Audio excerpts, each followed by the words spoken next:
Diba, natural, ito, marami, mayor din si Kong Loyola eh. Pag ganyan ang mga investor, kinakausap niya ng mayor eh. Di ba? Pumupunta yan, tumadalaw yan sa mayor's office eh. Dahil laki ng investment eh. Very true. Nagpapakilala yan. Di ba? Opo, Your Honor.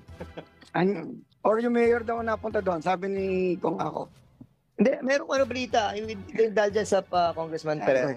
Is this true that merong extension ng seat ng munisipyo doon sa gitna? Wala pong extension po, wala po. Wala extension doon? Opo, yung pinakita doon po ay hindi Pero meron operational. kang ano doon, hindi extension, meron kang opisina doon. Wala po. You're under oath, ha? Yes. Mayor. Yes, I know po. Is the person beside you your lawyer? Yes, Your Honor. Your lawyer. You're entitled to a lawyer, but simple lang naman yung mga tanong namin dito, yung mga illegal activities that were conducted in your vicinity. Kasi nga nung nag-issue sila ng cancellation ng license, 'di ba? Kinancel mo na rin. Hindi ka na rin nag-issue 'di ba ng ng business permit? Yes, Your Honor. On our part po. When was that? Noong January 2024 po. Kaya 6 months before the raid, wala na pong permit sa amin ng Lucky South. Okay. Sige. So kung sinasabi mo na hindi ka nag-issue ng permit noong January 2024, what have you done after the non-issuance of the business permit? You notified the owner?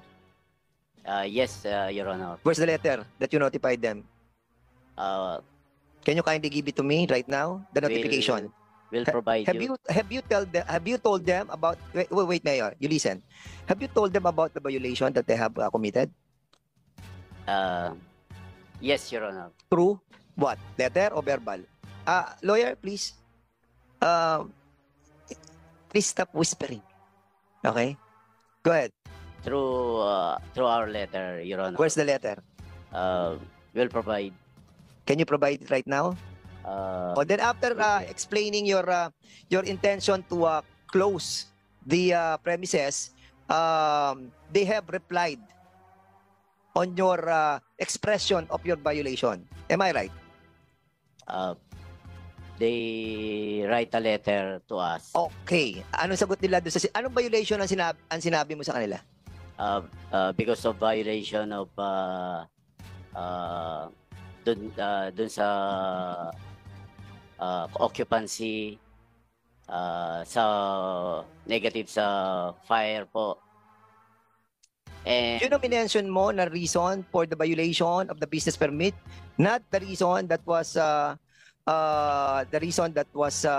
given by the PAGOR? actually, iniingan din po namin sila ng IGL permit. Wala silang may pagitan Wala. sa amin. O sige, so Your Honor. ngayon nagsabi sila na anong explanation nila sa letter nila? Mayor, I will be asking you again, ha? There is an exchange of communication between you notifying them of their violation and then explaining from them their violation and something that they will be done on that violation. Merong exchange na yan, ha? Communication, ha? Correct? They did not reply, Your Honor. Oh, they did not reply. Oh, so after that they did not reply on the violation that you mentioned, anong ginawa ninyo? Yun nga po, hindi na namin in-issuean ng permit. Then nagkaroon Hindi ka na nag-issue ng January 2024 eh. You mentioned a while ago eh. So kung hindi ka na nag-issue ng business permit prior to that, di ba? Hindi ka na nag-issue, pinag-explain mo sila ng kanilang violation, hindi sila nag-reply, ano ang tamang next of action? Yes, we did a joint inspection, Your Honor. Pinuntahan po namin yung area. Kaya wala naman po Mayor, nakita. bago ka magkaroon ng JIT, okay? Kasi bago ka joint inspection team, di ba? Binubuo yun eh.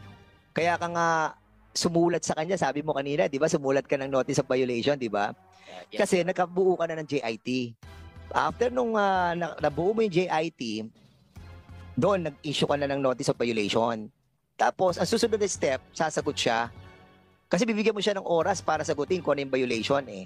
Bibigyan mo rin siya ng time para makorek niya yung violation niya. Ang sabi mo kanina, hindi sila nag-reply. So the next course of action is to write them again a letter. At kapag hindi pa rin sila sumagot, ang gagawin mo, papadlock mo sila. Did you do that?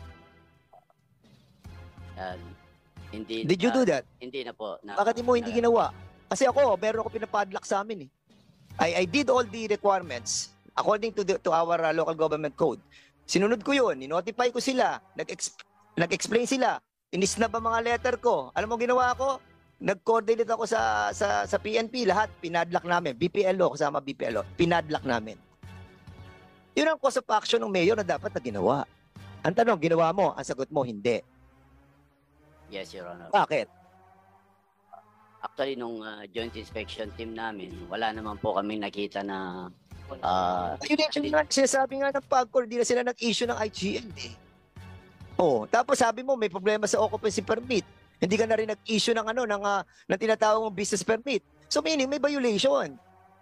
Stop whispering. Ay nako, attorney. Attorney, namumuro ka na. Please. Mayor, bakit hindi mo pinadlock? Yun ang tanong. Bakit hindi mo pinadlock? Anong reason? What is the 100 million reason? actually, may process naman po. Yun na nga ang process eh, Mr. Mayor eh. Ang process no, yung sinabi ko sa'yo. O may violation galing sa PAGCOR, may violation galing sa'yo. Nagkaroon kayo ng GIT. Pinunta mo doon. Ito violation yan. Ang daming violation yan. Okay, sulat sa business mo. Oh, may violation kayo. O, bigyan mo siya ng 1 month. After 1 month, susulat. Mayor, ito yung violation namin. Iko-correct po namin ang aming violation.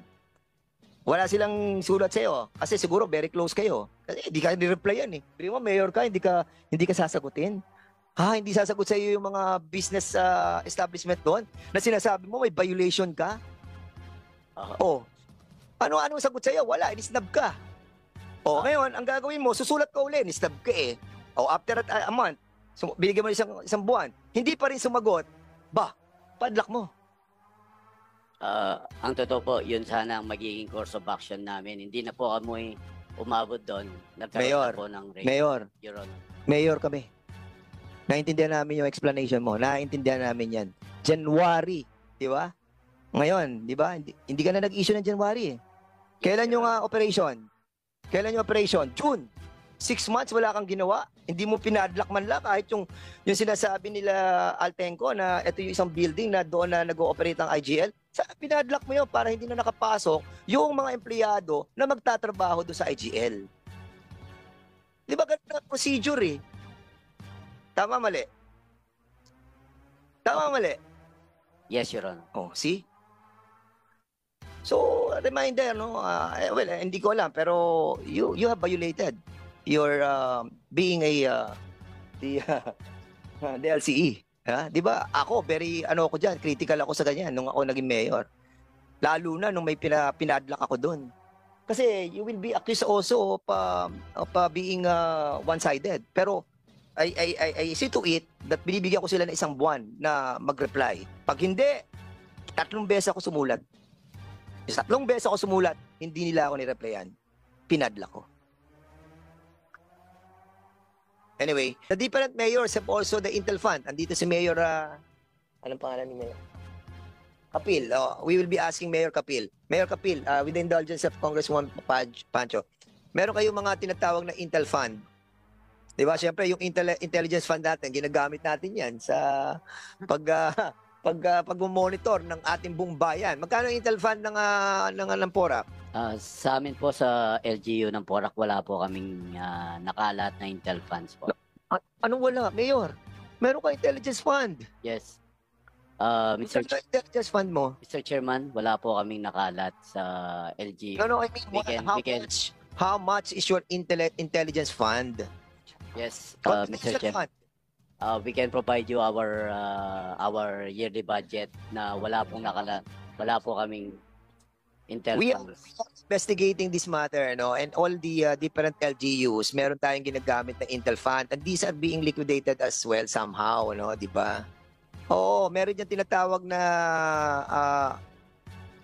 hindi, of course, meron kayong POPs plan, POP. Yes, we'll submit our budget so that we can. Asking you, doon sa POPs plan mo, kasi meron kang napakalaking establishment dyan, ilang hektarya ba yung sa inyo? 8 8 hectares. And having a 8 hectares establishments, no, composed of different establishments, of course, ang hirap mong hindi bigyan ng POP plan. Kailangan lagyan mo ng planning for na nanggagaling sa intelligence fund mo or yung confidential fund. Ang tanong namin sa iyo, hindi mo sinasagot yung tanong namin kung magkano yung confidential funds mo. Magkano ngayon ang pondo ng PORAC? This year, 750 million po yung... O 750 million. And how much will that be? 5%. Mm, Tama? 5% or ilan ba? Ikaw, magkano confidential fund mo? Yung mayor ka. Yes. yes. O, ito na lang tanong, Mayor. Magkano POPs plan mo? We have 2.8 million, Your Honor. 2.8 million.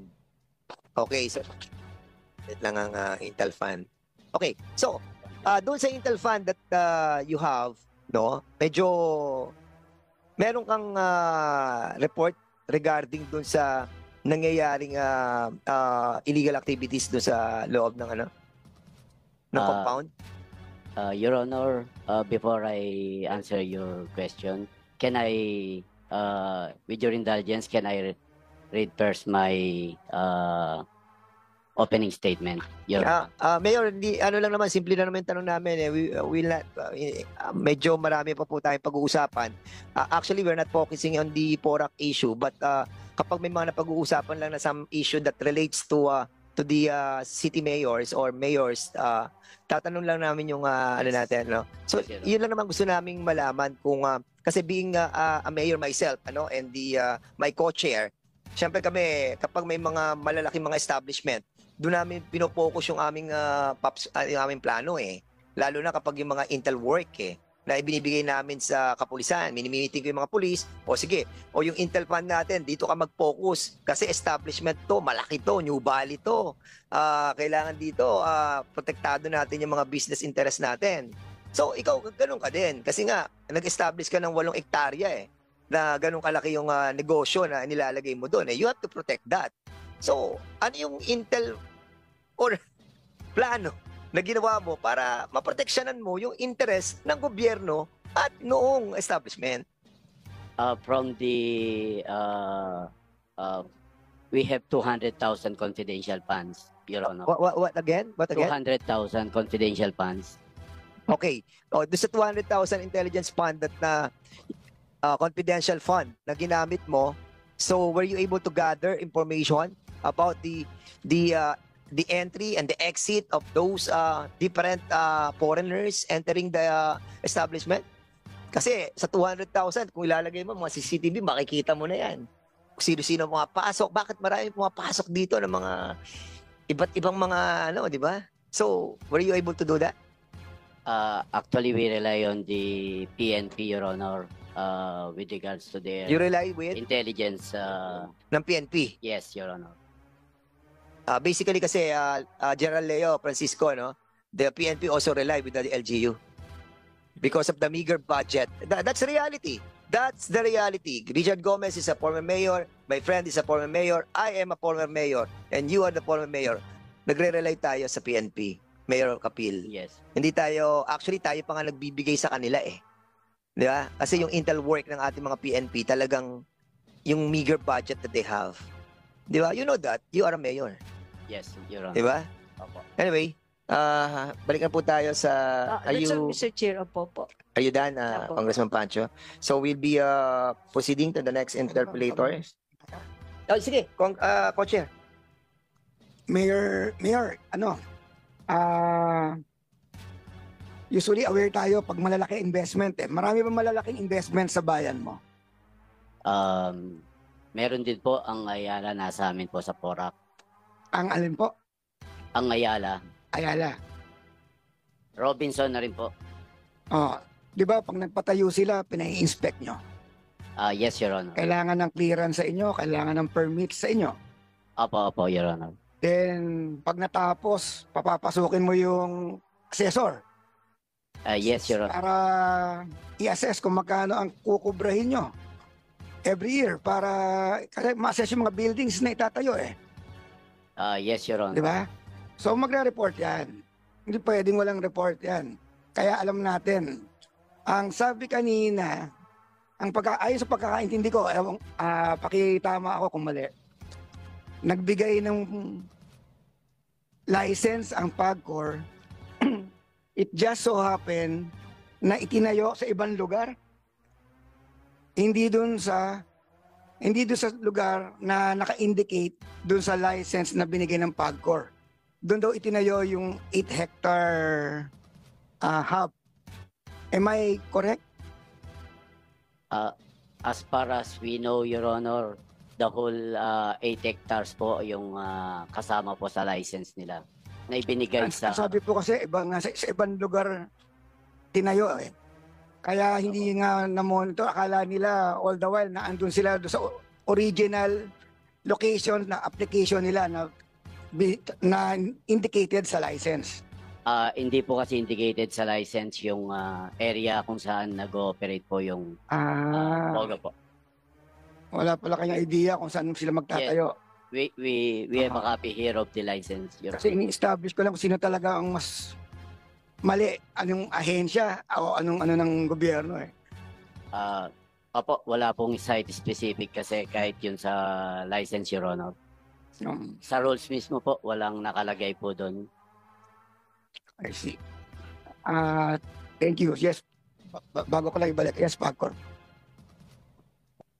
Sir, if I may just clarify, sir, meron pong nakalagay po na address dun po sa license namin, which is the Thai Court po. Thai Royal Court, Pulong Maba, Santa Cruz, Porac, Pampanga. And also, in the applications po that was submitted to us by the company in 2020, in-apply lang po nila is nasa 3,000 square meters lang po. So, impossible po talaga na makover po namin yung 8 hectares of property kung saan po nakatayo ang 46 buildings. Ever since po, hindi po yun nadagdagan. And also, it's very clear po sa regulations po ng PAGCOR na site-specific po talaga ang lisensya namin. Hindi po kami pwedeng maglisensya ng general lang po. And meron po sa kasalukuyan na regulations, meron din pong tinatawag na hub. So sa hub po, yun po yung malaki po talaga at wala po kaming lisensyadong hub po doon po sa Porac, Pampanga. So I just want to emphasize that. Yeah, Mayor. Naka-indicate pala sa license yung specific address. So, at the same time, pag bibigay ka ng permit o pag nakita mo, kasi malaking investment eh. Tataka ka, ba't hindi dun saan sila nag-apply? Ba't tinatayo to sa ibang lugar? Actually, within area lang po yun. Pero yung sa permit po, wala pong nakalagay na specific. We can provide you the permit po, Your Honor. Yung pong sinasabi siguro ni Madam, yung pong Attorney Fernandez, yung pong the permit to possess PTP is a certificate issued by PAGCOR to providers for a studio gaming setup. Yun lang po ang site specific po. Tsaka 'di ba, natural marami mayor din si Kong Loyola eh. Pag ganyan ang mga investor, kinakausap niya ng mayor eh. 'Di ba?